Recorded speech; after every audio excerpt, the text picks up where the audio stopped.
Good evening and welcome to the Legion Cantina. In today's episode, we're running through some starter armies that you can build around the new starter boxes for the four main factions in Star Wars Legion. So I put out a poll, and thanks to everyone who voted in it. It was quite interesting to see, but the one that came out ahead was Republic, then we had Rebels, then Empire, and then Separatists. I'll be running through them in that kind of order today.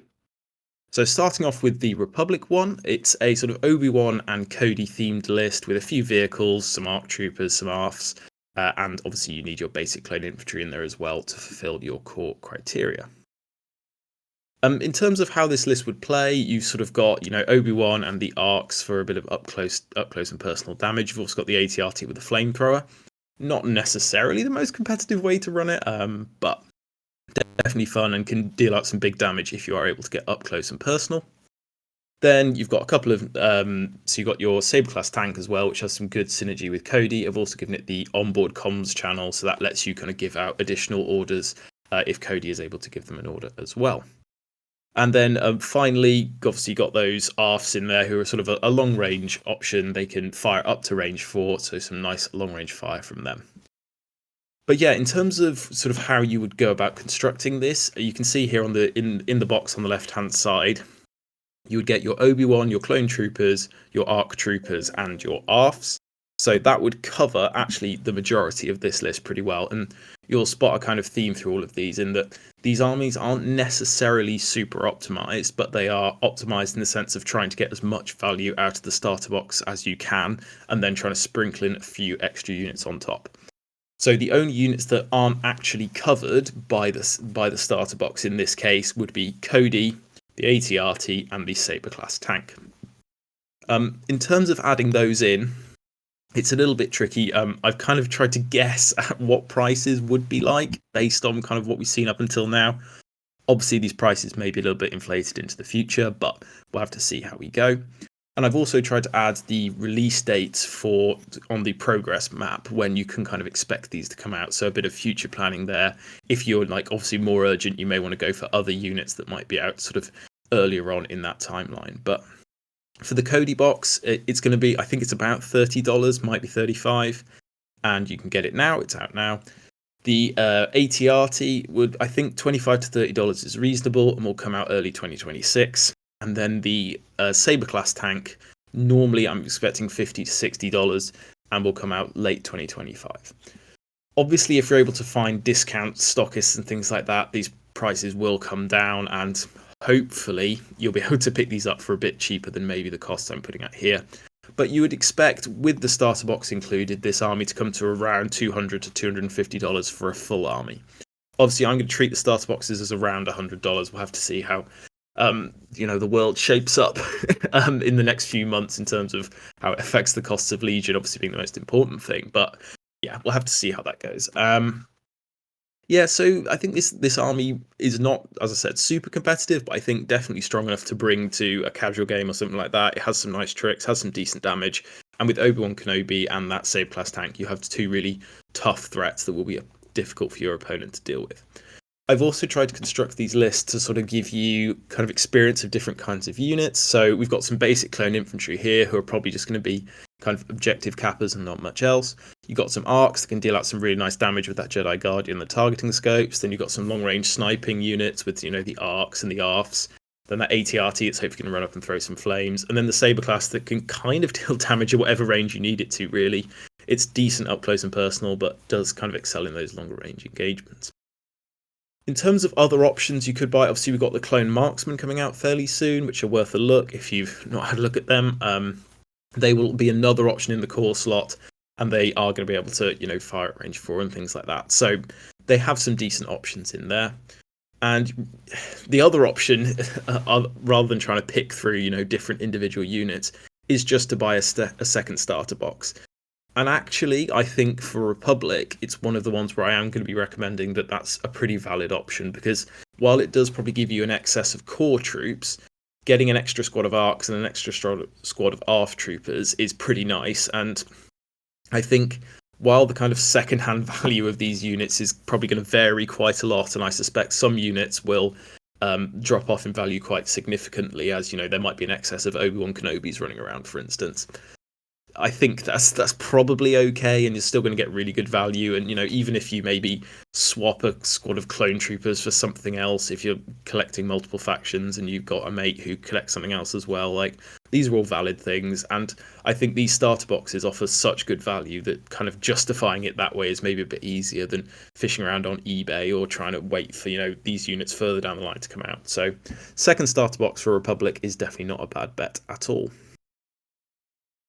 Moving to the faction that came second in the poll, and this is sort of my home turf, the Rebels.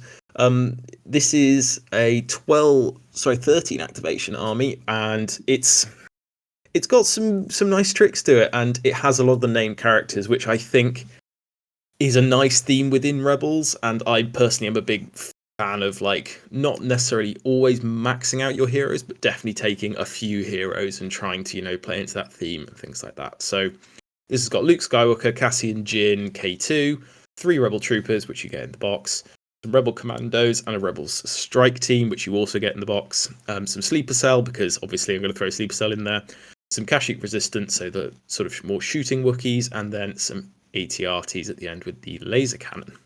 So again, in terms of what's covered in the box, you would get Luke, you would get all of your core, so all of your Rebel Troopers, you would get your Commandos, and your Commando Strike Team would both be covered by this. Your Wookiees would also be covered by this. So the only things you would have to buy would be Cassian, who comes boxed with K2, Jyn, your Sleeper Cell, and your 2 AT-RTs. So you have to buy a few more things, but they won't be as expensive as the previous option we looked at. In terms of how this list would play, you've got kind of Luke and Jyn and Sleeper Cell to deal with things maybe a bit more up close and personal. You've got some nice plink damage with Cassian, the AT-RTs, and the snipers.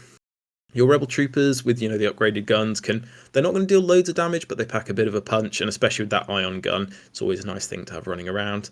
And K2 has some nice tricks with his he gets this incognito ability and things like that. So it's a really fun potential army. I don't think this is super competitive, but this is going to give you a real flavour for what it's kind of like to play Rebels. And actually any army with Sleeper Cell and 2 AT-RTs in stands a reasonable shot. So in terms of the extra stuff you'd have to buy to make this list work, you would need 1 box of Sleeper Cell, who are out now. I think they're probably about $35 to $40. Obviously, you might be able to find them a bit cheaper. Then you've got Jyn Erso and Cassian and K2, who don't have re-release dates. So I do wonder if there's some kind of Andor Rogue One themed box coming together, given Pathfinders also aren't around anymore. So maybe that's me being a bit optimistic, but realistically for Jyn and Cassian and K2, paying around $40 for all 3 of them after all is said and done is pretty reasonable. So they're not too expensive. And then a couple of AT-RTs, which are due to re-release in the third quarter of 2025, so not too far away at all. And you can expect to pay around $20 to $25 for those AT-RTs normally, though obviously you might be able to find them cheaper on an eBay lot or through a discount retailer. But yeah, I think I've run a list very similar to this, and it is really fun. You get some nice command cards and things like that, and it's got a little bit of everything in there, which is kind of what I tried to do.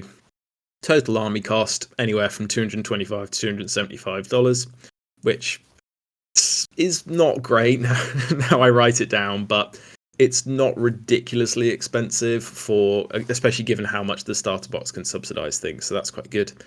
In terms of picking up a second starter box, I think Rebels is a bit of a non-starter. I think it has way more core than you're realistically ever going to need if you were to buy a second one. And unfortunately, the Wookiees and the Commandos aren't in the best place sort of competitively right now.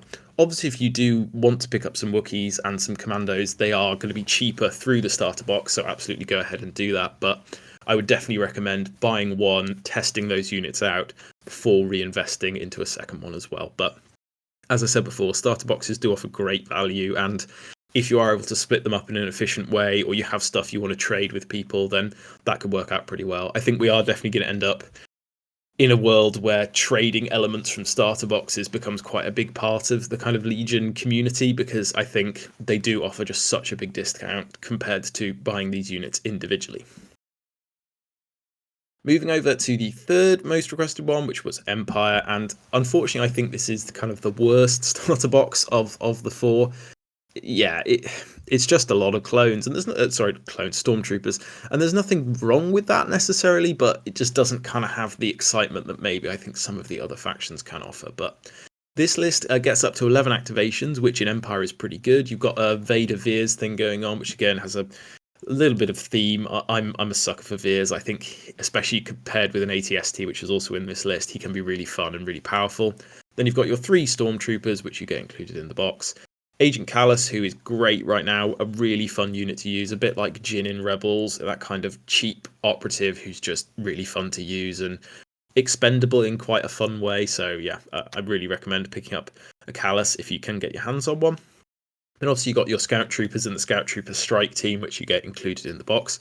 14 Scout Troopers is a lot, so while they aren't, again, the most competitive, making use of them, and I've chucked in the Sonic Charge guy here as well, can be pretty fun. So it might be worth a look if you really want to paint them up. And then we've gone for an ATST with all the tricks, gets up to 170 points, definitely a very powerful unit.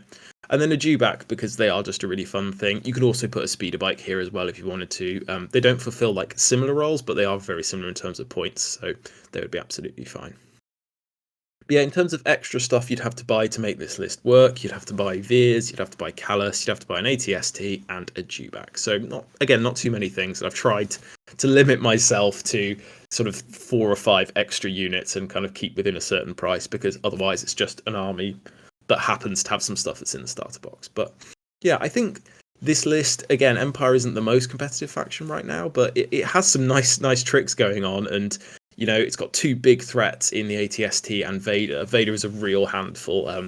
Even if you are a newer player, you'll see that very quickly when you use him. Like, he does feel very powerful and he does kill stuff very effectively. So it's got some nice tricks to it. In terms of buying the extra stuff you would need for this army, Callus you can probably expect to pay $20 to $25, and he's coming out Q3 of 2026, so unfortunately a little while away. And then Dewback Riders, I think, are coming out Q4 of 2026. So a little bit of a wait for them, unfortunately. But kind of, I hate to say it is what it is, but essentially Dewbacks have been in really short stock for a while now. They're really difficult to get hold of. I have actually been looking out for some Dewbacks for ages, and while I do really want them, I'm not willing to pay, 40, 45 quid for them. So we're hoping that, well, I was about to say they'll come out sooner than that, but, they're just going to follow this, aren't they? And then we're going to have to keep waiting. So keep an eye out on eBay, but otherwise you're going to have to wait a little bit for this, unfortunately. As I said, if you do just want to use speeder bikes, they're much easier to get hold of, and a very similar number of points, so can kind of be dropped into this army as well. Then Veers, he is being repackaged with Vader, which is a little bit interesting. Bit frustrating that you kind of get some duplication there, but again, maybe you can trade that Vader away, or you can have a look around on eBay. I think it's pretty reasonable to pay $15 to $20 for Veers, ideally a little bit cheaper if you can. And then the ATST is getting re-released in Q4 of 2025, which is nice, so quite soon, and I would anticipate it costing $50 to $60, probably towards 60 if we're being honest. But yeah, nice that it's coming out soon, and ATSTs don't tend to be in short supply anyway, so quite an easy one to get hold of. And again, in terms of total cost of this army, be around $225 to $275. If you get rid of the Dewback, you'd save a few, so it might come down towards 200, and then that's not a bad army at all. And I think there's definitely some like non-essential bits to this army, and if you can get hold of some speeder bikes and you like them or something, you could replace Veers and the Dewback with those, and it would still work pretty well. But I'm a sucker for Veers, so it works pretty well. And the final one, the Separatists. This was a bit of a surprise, because I think they've got one of the better starter boxes, and it's definitely one of them that, unlike Empire, I would consider buying a second one for if I was starting the faction. So this list is 12 activations. It's got Grievous and a super tactical droid called Kalani, who basically supports your army really well. He's good at giving out like aims and dodges and things and helping them do stuff. Then a bunch of B1s. I've gone for 4 units here, one of them with a HQ uplink that basically lets them get an order, and then the E5C, who just is a heavy weapon, basically gives them a bit more firepower. And then I've got 2 super battle droids with the ACM, which is basically just a powerful range 2 gun that gives them more firepower. I've not gone for super B2s just because I think that's a bit too much to ask of a newer player maybe, but you do have enough droids to make a big B2s work, so if you do want to go for those, then pretty valid. Then I've also gone for a squad of Magna Guard, who are basically a unit that will work with your hero pretty well and kind of support them. And they've got some nice melee stuff as well to keep your hero safe. And then you get a Droideka in the box. I've added in a second one, and then I've gone for the Snail Tank, which is a unit which you may not be aware of yet, but once you've played a few games, you will get to hear about it. It's just a pretty tough, long-range shooting unit that is a real handful to deal with, basically, and works really well with kind of more supportive units like that super tactical droid. So yeah, this is not an especially thematic list. It's just kind of a very typical droid list is what I would say. Hits fairly hard. It's got some nice up close and personal threats in those Magnas and Grievous. Got a bit more firepower at long range as well with the Droidekas and the Snail Tank as well. I think it wouldn't necessarily be like the most fun list in the world to play, but it is going to give you a flavour of what droids are. And while that is kind of me maybe bashing droids a little bit unnecessarily, it is definitely going to give you a flavour of how most droid armies would tend to work. In terms of buying the extra stuff you would need, so in the box, it would cover Grievous, it would cover all the B1s and all the B2s and one of the Droidekas. So just to note there, even though it says 2 Droidekas, that's only 1 unit. So you get 2 Droidekas per unit basically, so you'd have to buy an additional unit to make my list work. Hopefully that makes sense. But in terms of the extra stuff you'd have to buy, I think it would just be 1 extra squad of Droidekas, the super tactical droid, which comes in a box. You can also get the custom commander, who will be coming out soon. They're basically doing like ones that you can give certain abilities to yourself, which is quite a fun idea, and I think worth a look at those as well if they're out by the time you watch this. Then some Magna Guards, who are coming out early 2026. I'm expecting to cost around $30, but we'll have to wait and see. And then the Snail Tank, which again, similar to the other big tanks in this list, I'm expecting to cost around $60, but maybe they'll come in slightly cheaper at $50 or $55. This is unfortunately one of the slightly more expensive ones. I think there are possibly ways you could make what's in the box more efficient by maybe adding a few more heavy weapons in or something, but yeah, I think this is fine, and it's going to come in around $250 to $300. In terms of buying a second starter box for Separatist, as I said earlier, I think it's not a bad shout, and you basically just end up with a lot of core and another unit of Droidekas, which is super nice as well. Droidekas are really good in the game right now and quite, I was about to say fun to use, but they're very consistent, and some people find them fun to use. But yeah. So yeah, I think this list could work pretty well. Not, again, the most high-level competitive list, but it's a list that's going to give you a fair chance in casual pickup games and things like that, and does have some nice damage with those B2s and Grievous, and Droidekas are always solid, and good luck if they can kill that Persuader class, the Snail Tank. So yeah, a pretty good list, worth a look if you are looking around for something to do with these starter boxes. So yeah, that's all of them gone through. Let me know in the comments below if you think there's any sort of changes you would make to the list personally, any units you would include preferentially in your starter armies. I think for each of these, it's worth trying out maybe just a game initially with the starter box and then seeing how you feel and kind of going from there. I think you can always ask people as well what they recommend you put in, and if you have a particular play style you're interested in, for instance. I wouldn't say any of these lists are particularly skewed to more of a brawly melee play style or more of a gunline type play style. They're all kind of bit of a jack of all trades type stuff. So if you do have a particular thing you're interested in, definitely lean into that at the start when you're getting into your games and stuff like that. Don't worry about taking stuff just because people say it isn't good. Just take out units you think are going to be fun. And also, in my experience, people will be willing to lend you stuff. And, with how expensive some stuff is in Star Wars Legion, if you can borrow a unit before investing in it, that will always be quite a nice way to go. So I think once you've got your starter box, maybe treat these as a rough guide, but don't follow it to the letter just because I said it, because I'm not legally liable for if you don't like the army that you end up with. But yeah, thank you very much for watching, and I'll see you for the next one.